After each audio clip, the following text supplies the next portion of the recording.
Okay, so the Superman and Lois finale is tonight in a few hours, and today we're gonna be discussing something while playing this awesome ass Batman game. This Michael Keaton, the Keatonverse Earth 89 in the DC Media Multiverse game.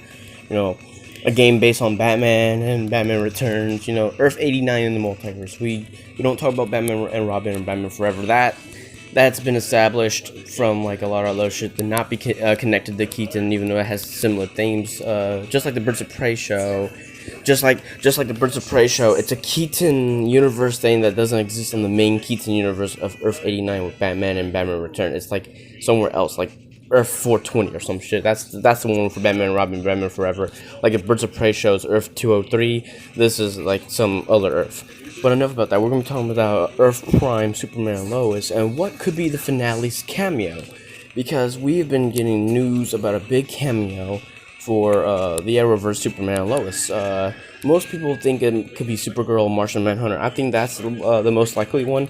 But it could be any Arrowverse hero, or maybe even an Arrowverse villain. A certain John Cryer character, Lex Luthor. I very much believe it could be him, too. But let's just go through an elimination process of characters I could possibly see at least making a cameo or reference to this final episode with Ali Allison's Parasite and all the Superboy shit and the Bizarro shit going on. Let's start this off strong with Jane Doe Bizarro, the Supergirl Bizarro. Most likely not. She is technically dead, but she could be brought back briefly for like a flashback cameo with Supergirl. I think it would be a nice reference, a nice homage to the original Bizarro of this universe in Earth 38 before Earth Prime. You know, the Maxwell Lord one, and that's actually my second possible cameo. Maxwell Lord making a comeback after years and years of like disappearance. Like we got Morgan Edge back from like Season 2, Season 3 of Supergirl back in Superman and Lois Season 1 with Crisis changing him to be more Kryptonian villain than he was originally on Earth 38. And I feel like Max Lord could make a comeback, but then again, if I feel like they haven't been doing too much with like any teases for Max Lord, so I don't know if there's a possible cameo for him, but I would still love it. Next is Rudy Jones Parasite possibility. Only because Supergirl Season 6 brought him back as like a thing that Lex Luthor used the All Stones for. He brought back like a reflection of Parasite using the cosmic powers. He had like the energy to make like a fake version of Parasite, but still Parasite nonetheless. And I feel like with how they defeated that Parasite, I feel like he can come back because he could be like on the loose again. And I feel like with the whole Parasite shit going on with Ali Allison, either Rudy Jones' original Parasite can come back for a brief moment, or the DEO agent who also got the Angon alien powers of Parasite in this universe could also be the Parasite cameo that could tie in Ali's Parasite with the rest of them. But who knows? I mean, the Raymond Jensen Parasite also appeared in Young Justice, and he's a very enjoyable in both. I like him both in Supergirl and in Young Justice. In the comics, he was a plant worker exposed to shit.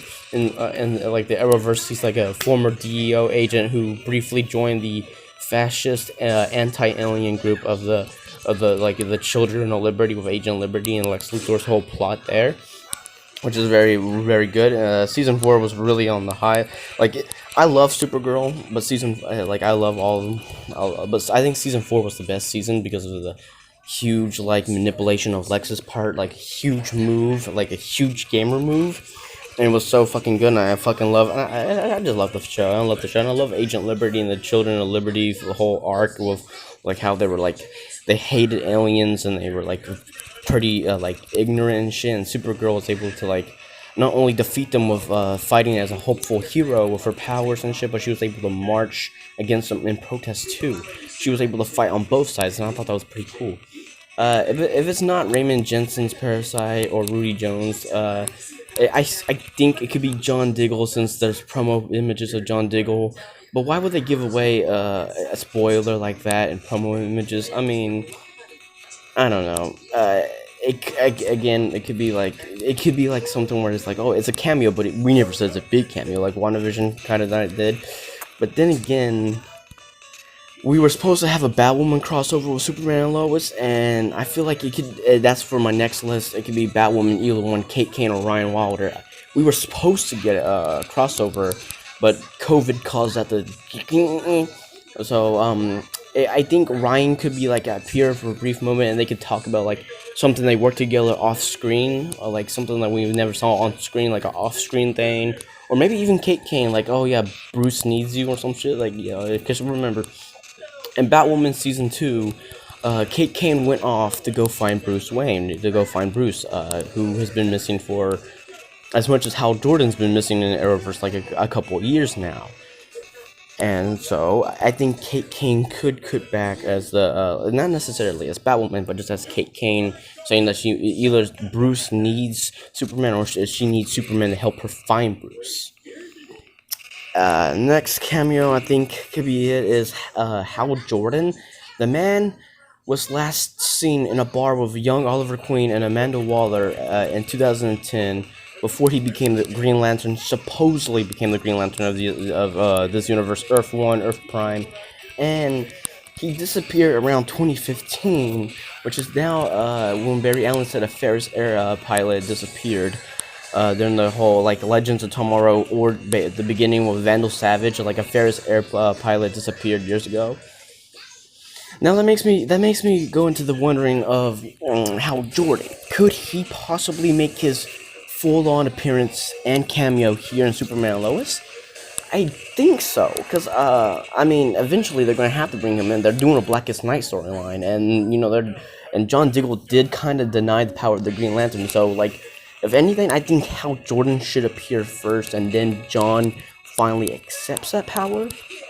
And I think it's most likely because it's been straight up 7 years since Hal Jordan disappeared in the Arrowverse Earth 1. And I feel like with this new Crisis world where a lot of the history is the same, but also there's also a lot of changes too, I feel like most of Hal Jordan's history will stay the same, but there could be a change where, like, say this, like, Hal Jordan may have been, like, nearly dead pre-Crisis, but post-Crisis could have, like, brought him back, you know, as, like, a Black Lantern, and that's how they can tie into Blackest Night. Similar, like, with Deathstorm being born from, like, the Singularity from season 1 of The Flash, and Ronnie Raymond's death is what birthed him. But I can't really think of any big Crisis changes for Hal Jordan, so I'm just, whatever. I would still like to see him there, though. There's another chance because of the new Arrowverse canon comic Earth Prime. It could be Oliver Queen for also this and Flash season 9 as the Spectre. Because recently in the new Arrowverse canon comic, he returns as the Spectre in 2049 and meets like Jay Garrick there and Barry Allen, and even Wally West Kid Flash was there too. So it could be Oliver. I would love to see that. I think it's the most likely chance because it would be so because of the whole storyline they're trying to tease up and build together for this like possible next crossover, next Justice League story. And I like that. I very much do like that. I would love to see more Spectre shit, as well as we've seen his legacy as Green Arrow, but let's see a little bit more from the Spectre. We got a taste of Spectre in Crisis and how powerful he was and able to rebirth the entire DC media multiverse and make a lot of other stuff adjacent to like the Arrowverse as well. Well, I mean, we already had the multiverse all connected before with shit, but he made even more with canonizing a lot more stuff together and just putting all the like, you know, rebirthing the DC media multiverse. Like old Earth 2 used to have like Zoom and Harry Wells and Jesse Quick. Now the new Earth 2 is the Stargirl show and the JSA of that universe now. And that whole universe has like the new history of the Injustice Society of America and like Solomon Grande, and it's all there and it's all amazing and it's all fantastic. You know, with Spectre doing that and with him dying a second time in Crisis, we assume that he would with how the Arrow season 8 ended, we would have him like spend his heavenly time with Felicity in the future. And for a while, yes, I guess that's true. He does spend a lot of time with her in the heaven afterlife for a while. But it looks like in 2049 in the Arrowverse comics, there's a new disaster that brings him back as the Spectre. And with the whole Deathstorm shit and the undead references and Blackest Night name drop by Allegra, I feel like the reason why Spectre is back could actually tie into the potential Blackest Night crossover we're about to get. One of the biggest storylines in the Arrowverse, like the undead heroes and undead villains coming to destroy everything. This is going to be one hell of a Avengers Infinity War Endgame style storyline. We already have like a big storyline with Crisis and then the Dominators for the evasion and shit, but this here might be the biggest one for the entire Arrowverse. But that's for that's all for this potential cameo here. My next one is Jimmy Olsen, Guardian. I feel like he is the most likely. Again, he's like one of those choices most likely, and I would love. He's my favorite pick of this entire video. My favorite pick because like his connections to Lucy Lane, that's the ex-boyfriend of Lucy, and the guy who helped Kara become a hero, and like kept an eye on her and was her best friend, and even briefly love interest and best friend of Superman, of course. It would be nice to see him on the show.